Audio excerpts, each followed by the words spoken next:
In this episode of the Constitution line by line, we are finally going to dive into the Constitution line by line. We are going to investigate the preamble of the United States Constitution. I'm Don Frazier, professor of history at McMurray University.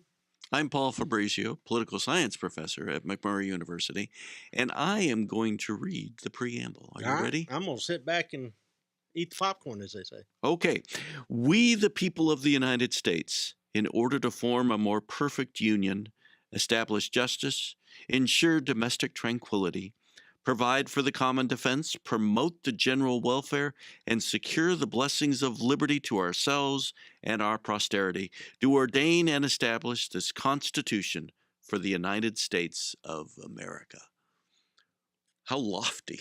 That is a lofty statement, and it's also a shopping list of all the things that the Articles of Confederation didn't quite do. That's right. And so I think the preamble delivers a very nice, succinct payload in those few words.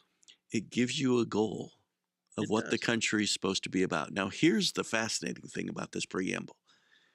I cannot go to court and demand domestic tranquility. No, it's a little vague. I cannot go to court and say, hey, I need the general welfare, whatever that means. Whatever that means. I need to secure the blessings of liberty. Okay? These are not legally enforceable, constitutionally enforceable. They're intangible. They're intangible. They're simply goals that are out there, ideals, virtues in your word. Yeah, sure. Yeah. And so it gives us an idea of what our government is going to set out to try to accomplish. And it gives something that today, 200 plus years later, we can say, hey, are we trying to accomplish what we set out to do back in 1787? Wow. So, it's interesting, in the Gettysburg Address, Lincoln says that what makes the United States unique on the face of the earth is that we are all dedicated to a proposition. And then it goes on that all men are created equally. yeah. Now, that is hearkening back to the Declaration of Independence. Mm-hmm. But the idea that we're all dedicated to a proposition, that what keeps the United States hanging together, Mm-hmm. and again, we're talking about a United States that is not particularly united Right. in 1787. Or, let's be honest, name a time when it was. Thursday, or, 1910 or 1861. So it's a contentious bunch. Yes. And one of the things that makes the United States so contentious is it's settled by a bunch of people that are cantankerous. Yeah, they're cantankerous. I mean, think of the people that came over here, Paul. I mean, they left the old country because they were mad. Yes. And they couldn't reach some sort of financial prosperity there, so they came to do it in the New World, even though there's Indians here and the weather's terrible and there's no good roads. They said, you know what, we'd rather have these trying circumstances in the New World than to have to live under the old system. And it doesn't matter if you're talking about an English immigrant or an Irish immigrant or a German immigrant or a French immigrant. Doesn't matter. These guys are all leaving all that junk behind, Mm-hmm. and they have certain expectations in their new context that it's not going to be the same old, that they're not going to have to essentially just kind of get used to things the way they are because it's always been that way. No, this is a new day, and this is a new country. And I think that is a very aspirational preamble. Look at this. To form a more perfect union. Well, that's right to talk about aspiration. Yeah. Oh, my Lord. Because they acknowledge that the union is not particularly good. It's not perfect. It's far from perfect. Right. And it's never to form a perfect union, to form a more perfect union. Correct. So in other words, it's going to be aspirational all the way through its history. Correct. And Okay. and we've got a union. They're acknowledging, hey, the union's here, but it needs some tweaking. Right. And I think that addresses specifically the Articles of Confederation and kind of how things were working out. Right. So, To me, My favorite part of the Constitution Yeah. is in this preamble. It's the very first. We the people. That's an interesting phrase because a lot of people glom onto that. So is this the people directly surrendering their sovereignty to a new form of government? Or is this a compact of states? You can tell I'm a Civil War historian. You certainly are. It says, we the people of the United States. It does not say we the people of Virginia or we the people of Rhode Island Correct. or New Hampshire. It's we the people of the United States. So I would argue in learning the lessons from the Articles of Confederation, they swung the pendulum in a whole different direction. They did. And they moved it clearly towards this concept of us as citizens of this larger country. Of almost independently sovereign citizens Yes. of this independent Yes. country. Yeah, and I want to make the point that they never call themselves American in this. And that word, American, really doesn't come into common usage until after the Civil War. Sure. I mean, except in the sense that you're describing as someone who's non-European. Right. Oh, well, his opinion doesn't matter. He's a mere American. And it doesn't matter if you're British or you're French or if you're Spanish, especially if you're Spanish. If you're a mere American. Yeah, America, then you just don't carry much weight. Yeah. So it's only after the Civil War, you're right, that America all of a sudden seems like it stands for something. Also, I would point out that before the Civil War, it's these United States versus the United States. Right. A really important thing. Yeah, it is. That whole plural to singular is an interesting transition. And one way to look at it is, again, we declared independence 1776. Constitution came along 1787. But really, it wasn't until the Civil War was over. And as I tell my students, forgive my language, we beat the bloody hell out of each other. Yeah. That we really said, okay, we're united. We're the United States. The question is, was it a more perfect union? See, that's what we're still arguing about today. Still arguing about that today. But it took this country really a long time for this Constitution to take hold. And the Civil War, in essence, was a real breaking of the Constitution, a real breaking of the ideals that were laid out in this preamble. And so, again, how long? 1776 to 1865? That's almost 90 years. Yeah.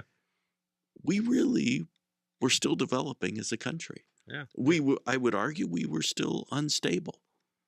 We were fighting. It's remarkable that no outside power came in to intervene. In fact, they gave up.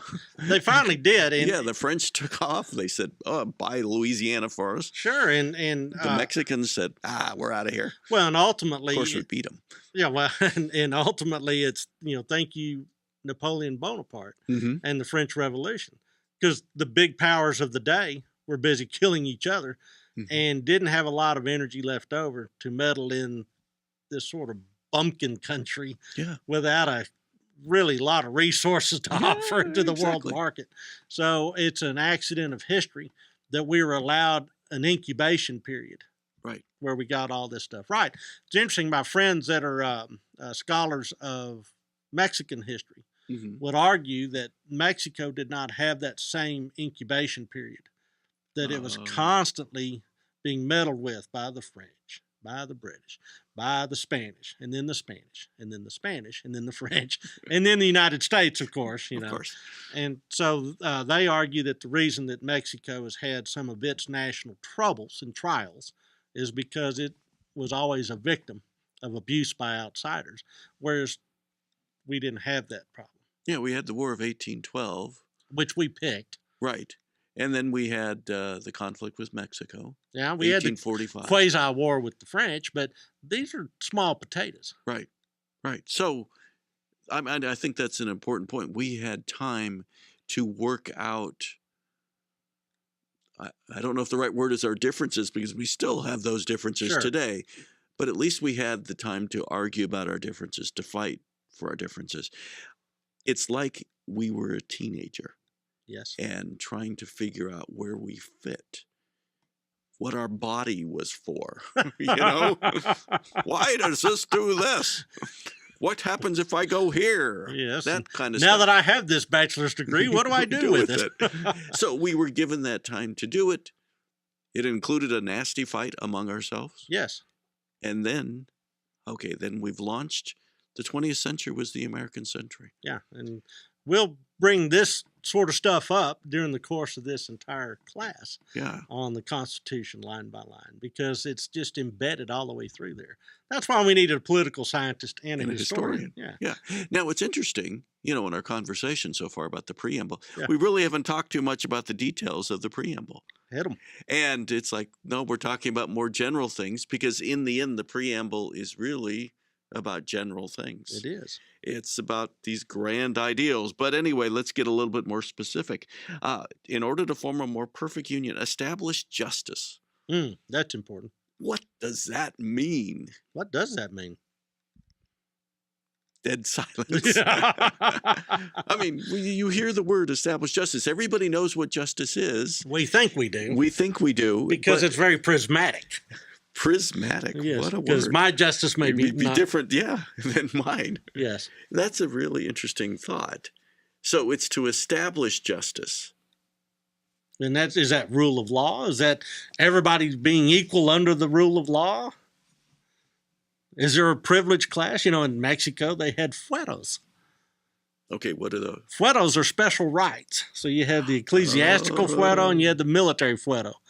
And so priests were judged by a separate set of rules than others. And the military certainly was as well. So if you wanted to get away with murder, you needed to be a priest or a soldier in colonial Mexico. Yeah, and many times you could, because you were being tried by a jury of your peers that happened to be fellow priests or fellow soldiers who are also committing the same outrage as you might be. Okay, well, as we read through the Constitution line by line, we'll discover that, in fact, there was the creation of one set of justice for everybody, but only in the broadest sense. Yes. Only in the very broadest sense. And correct. It totally ignored slaves.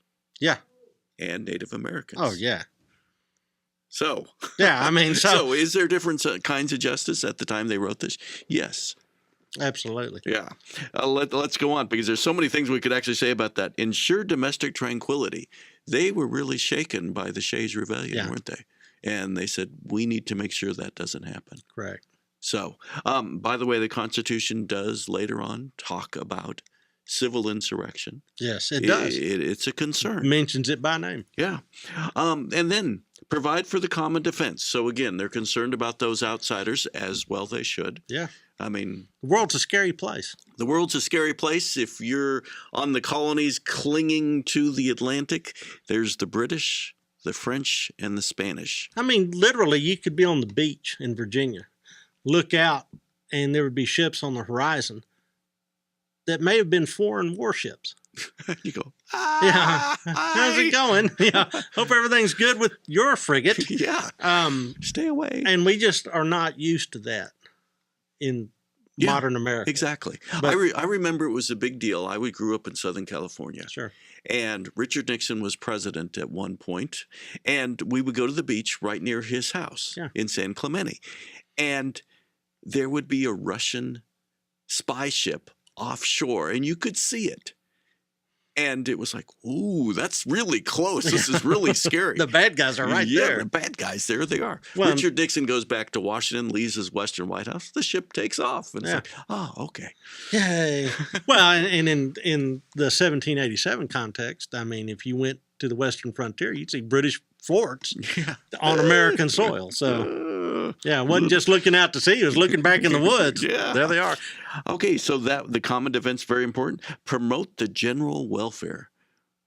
I have no idea what that means. Everybody should be happy, or at least full of well-being. Wait a second. Yeah. The pursuit of happiness in the Constitution. So it doesn't have to do with, like, economic status? Well, maybe. Maybe. I mean, what makes everybody happy? It's the pursuit of, their own particular ends. Yeah. So the general welfare, to me, strikes me as a, look, we're going to be referees here and promote the general welfare, not specific pockets of welfare.